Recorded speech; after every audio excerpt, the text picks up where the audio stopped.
देखिए हम लोग 1.2.5 उपचयन एवं अपचयन। तो आइए हम लोग जानते हैं कि कॉपर चूर्ण, ये देखिए इसका डायग्राम है,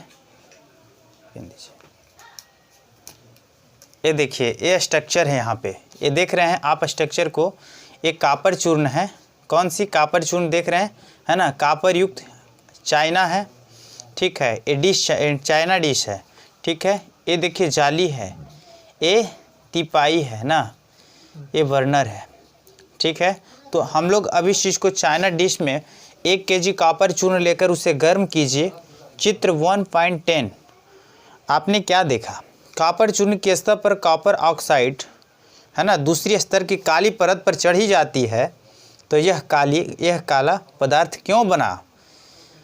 यह कॉपर ऑक्साइड कॉपर में ऑक्सीजन के योग से बना है। जैसे कि यहाँ पे हम लोग देख रहे हैं 2Cu + O2, यहाँ पे जो ताप है ना 2CuO है ना 1.28। यदि इस गर्म पदार्थ को CuO के ऊपर हाइड्रोजन गैस प्रवाहित की जाए तो सतह की काली परत भूरे रंग की हो जाती है, क्योंकि इस स्थिति में विपरीत अभिक्रिया संपन्न होता है तथा कॉपर प्राप्त होता है। जैसे कि हम लोग पढ़ते हैं कॉपर का क्या होता है CuO, हाइड्रोजन का क्या होता है H2O होता है। बट CuO + H2, यहाँ पे देखिए ताप क्या है इसका। तो अब देखिए हम लोग क्या करेंगे, Cu + H2O, ये हो गया कॉपर, है ना, हाइड्रोजन। तो अब देखते हैं 1.29। अभिक्रिया के समय जब किसी पदार्थ में ऑक्सीजन की वृद्धि होती है तो कहते हैं इसका उपचयन हुआ है, तथा अब अभिक्रिया में किसी पदार्थ में ऑक्सीजन का हस्र होता है तो कहते हैं कि उसका अपचयन हुआ है। तो यहाँ तक समझ गए। अब हम लोग नेक्स्ट बढ़ते हैं।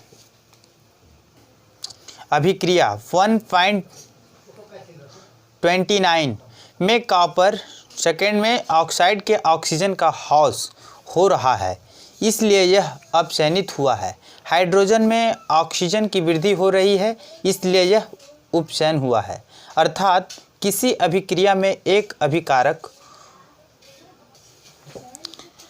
इसलिए यह उपचयनित हुआ है। अर्थात किसी अभिक्रिया में एक अभिकारक उपचयनित तथा दूसरा अभिकारक अपचयनित होता है।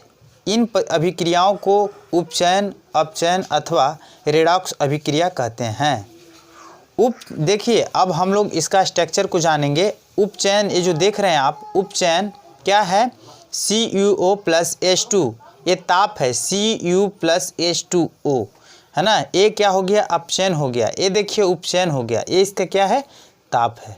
इसको फाइंड आउट कर दिए। तो रेडॉक्स अभिक्रिया में कुछ अन्य उदाहरण हैं, जैसे कि ZnO + Cu, C है Zn + CO, है ना। तो Zn क्या हो गया, जिंक का हो गया, O क्या हो गया, ऑक्सीजन का हो गया, C क्या हो गया, कार्बन का हो गया। Zn + CO, ये क्या हो गया, कार्बन डाइऑक्साइड हो गया।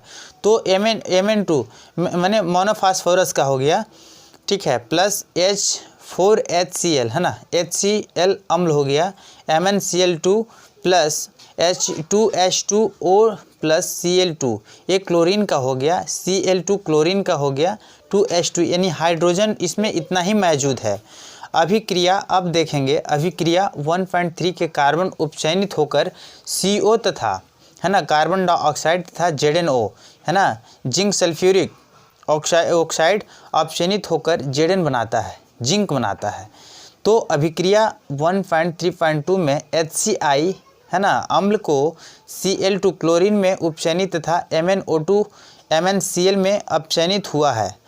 ऊपर के उदाहरण के आधार पर हम कह सकते हैं कि यदि किसी अभिक्रिया में पदार्थ का उपचयन तब होता है जब उसमें ऑक्सीजन की वृद्धि या हाइड्रोजन का ह्रास होता है। पदार्थ का उपचयन तब होता है जब उसमें ऑक्सीजन का ह्रास का हाइड्रोजन की वृद्धि होती है। जैसे कि हम लोग पढ़ेंगे 1.3 में। क्या आपने दैनिक जीवन का उपचयन अभिक्रियाओं के प्रभावों को देखा है? हाँ। तो अब हम लोग पढ़ेंगे संरक्षण। क्या पढ़ेंगे? संरक्षण 1.3.1 संरक्षण। आपने अवश्य देखा होगा कि लोहे की बनी नई वस्तुएं चमकीली होती हैं, लेकिन कुछ समय पश्चात उन पर लालिमायुक्त भूरे रंग की परत चढ़ जाती है। क्यों? इस प्रक्रिया को लोहे पर जंग लगना कहते हैं। कुछ अन्य धातुओं को भी ऐसा परिवर्तन होता है। क्या आपने चांदी तथा तांबे पर चढ़ने वाली परत को रंग ध्यान दिए हैं? तो जब कोई धातु अपने आसपास अम्ल, आर्द्रता आदि के संपर्क में आती है तब ये संक्षारित होती है ना? संपर्क में आती है तब ये संक्षारित होती हैं और इस प्रक्रिया को संरक्षण कहते हैं। जैसे कि चांदी के ऊपर काली परत व तांबे के ऊपर हरी परत चढ़ना संरक्षण के अन्य उदाहरण हैं। ठीक है, तो आइए संरक्षण के कारण कार के चाढ़े, ढांचे, पुल, लोहे की रेलिंग, जहाज तथा धातु, विशेषकर लोहे की बनी वस्तुओं को बहुत क्षरित होती है। तो जैसे लोहा का संरक्षण एक गंभीर समस्या है। क्षतिग्रस्त लोहे के बदलने में हर वर्ष अधिक पैसा खर्च होता है। अध्याय 3 में आपको संरक्षण के बारे में अधिक जानकारी प्राप्त हुई होगी, बट हम थोड़ा सा विस्तृत गतिविधियां भी हम समझा दें। 1.3.2 वृत्ति गतिता वसायुक्त अथवा तैलीय खाद्य सामग्री जब लोहे लंबे समय तक रह जाता है तब उसका स्वाद या गंध कैसी होती है? उपचयनित होने पर तेल एवं वसा विकृत गंधी हो जाते हैं तथा उनके स्वाद तथा गंध बदल जाते हैं। प्रात तैलीय तथा वसायुक्त खाद्य सामग्रियों में उपचयन रोकने वाले पदार्थ प्रति ऑक्सीकारक मिलाए जाते हैं। वायुरोधक बर्तनों में खाद्य सामग्री रखने से उपचयन की गति धीमी हो जाती है। क्या आप जानते हैं कि चिप्स लगाने वाले चिप्स का थैली में भी ऑक्सीजन हटाकर उनमें नाइट्रोजन जैसे कम सक्रिय गैस युक्त कर देते हैं ताकि चिप्स का उपचयन न हो सके, है ना? चिप्स मीन्स क्या? जो हम लोग चिप्स को खाते हैं, कुरकुरे वगैरह सब जो खाते हैं, उसमें नाइट्रोजन जैसे गैस को भी जो है सो सक्रिय कर दिया, यानी कि उसमें डाल दिया जाता है, जो फूला हुआ हम लोग को दिखता है पैकेट में।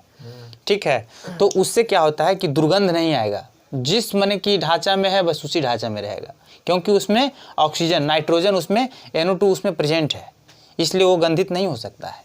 राइट, तो हम लोग इतना तक जान लिए। अब थोड़ा सा मैं पूछ लूँ कि निम्न अभिक्रियाओं को उपचयनित तथा अपचयनित पदार्थों की पहचान कैसे किया जाए। तो देखिए, हम एक एग्जाम्पल आपको मैं दिखा रहा हूँ। जैसे कि 4Na+ O2 गैस है ना, उसमें मॉलिक्यूल है, इसमें प्रेजेंट किया कितना 2Na2O है ना, सल्फ्यूरिक, ये सल्फ्यूरिक हो गया। अब देखिए सेकेंड में देखिए CuO sulphuric plus H2O gas है ना, इसमें गैस मौजूद है, Cu हो गया S प्लस H2OL। ठीक है, ये आपको इतना उदाहरण के साथ बताया गया है।